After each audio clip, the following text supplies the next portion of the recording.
PSC എന്ന് പറയുന്ന ഭരണഘടനാ സ്ഥാപനം ഏറെ വിശ്വാസ്യതയും സുതാര്യതയും ഉണ്ടാകേണ്ടതാണ്. സർ, ഇന്ന് ഏറ്റവും വലിയൊരു വാർത്ത, ഒരു PSC അംഗമാകുന്നതിന് ഒരു ഭരണകക്ഷി നേതാവ് 60 ലക്ഷം രൂപ കോഴ ചോദിച്ചുവെന്നും അതിൽ 22 ലക്ഷം രൂപ ആ പാർട്ടി നേതാവിന് കൈമാറിയെന്നും ഇതിന്റെ അന്വേഷണം അങ്ങയുടെ പാർട്ടി സെക്രട്ടേറിയറ്റിൽ നടക്കുന്നുണ്ട് എന്നൊക്കെയാണ് സർ. ഇതിനു മുമ്പും PSC അംഗമാകുന്നതിന് ഇങ്ങനെ പണം കൈക്കൂലി കൊടുക്കുന്ന ഒരു വാർത്തകൾ വന്നിരുന്നു. ഇത് നമ്മുടെ നാട്ടിൽ ഈ ജോലിയും കാത്ത് പ്രതീക്ഷിച്ചിരിക്കുന്ന ധാരാളം ചെറുപ്പക്കാരുൾപ്പെടെ എല്ലാവർക്കും വലിയ പ്രയാസം ഉണ്ടാക്കുന്ന സംഗതിയാണ്. ഇപ്പൊ കോഴിക്കോട്ട് നിന്ന് ഉയർന്നു വന്നിട്ടുള്ള ഈ ആരോപണം അങ്ങയുടെ ശ്രദ്ധയിൽപ്പെട്ടിട്ടുണ്ടോ? ഇതിൽ എന്ത് നടപടി എടുക്കാനാണ് ഉദ്ദേശിക്കുന്നത്? സർ, നമ്മുടെ കേരളത്തിലെ PSC എന്ന് പറയുന്നത് വളരെ പ്രശസ്തമായ രീതിയിൽ കാര്യങ്ങൾ ഭരണഘടന ചുമതലപ്പെടുത്തിയതിനനുസരിച്ച് നിർവഹിച്ചുകൊണ്ടിരിക്കുന്ന ഒരു ഏജൻസിയാണ്.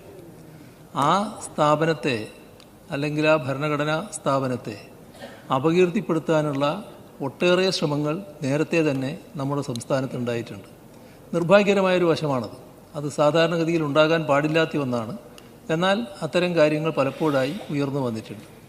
ഇവിടെ PSC അംഗങ്ങളെ റിക്രൂട്ട് ചെയ്യുന്നതോ അവരെ നിയമിക്കുന്നതോ ഏതെങ്കിലും തരത്തിലുള്ള അഴിമതിയുടെ ഭാഗമായിട്ടാണ് എന്ന് ആർക്കും പറയാൻ കഴിയുന്നതല്ല.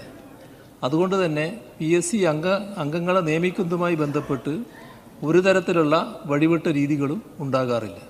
മറ്റ് പ്രശ്നങ്ങൾ തട്ടിപ്പുകൾ പലതരത്തിൽ നാട്ടിൽ നടക്കുന്നുണ്ടല്ലോ. ഏതെല്ലാം തരത്തിലുള്ള തട്ടിപ്പുകൾക്ക് വേണ്ടി ആളുകൾ ശ്രമിക്കുന്നുണ്ട്. അങ്ങനെയുള്ള തട്ടിപ്പുകൾ നാട്ടിൽ നടക്കുമ്പോൾ അതിൻ്റെ ഭാഗമായുള്ള നടപടികൾ സ്വാഭാവികമായി ഉണ്ടാകുമെന്ന് തന്നെയാണ് അതിൽ കാണേണ്ടത്.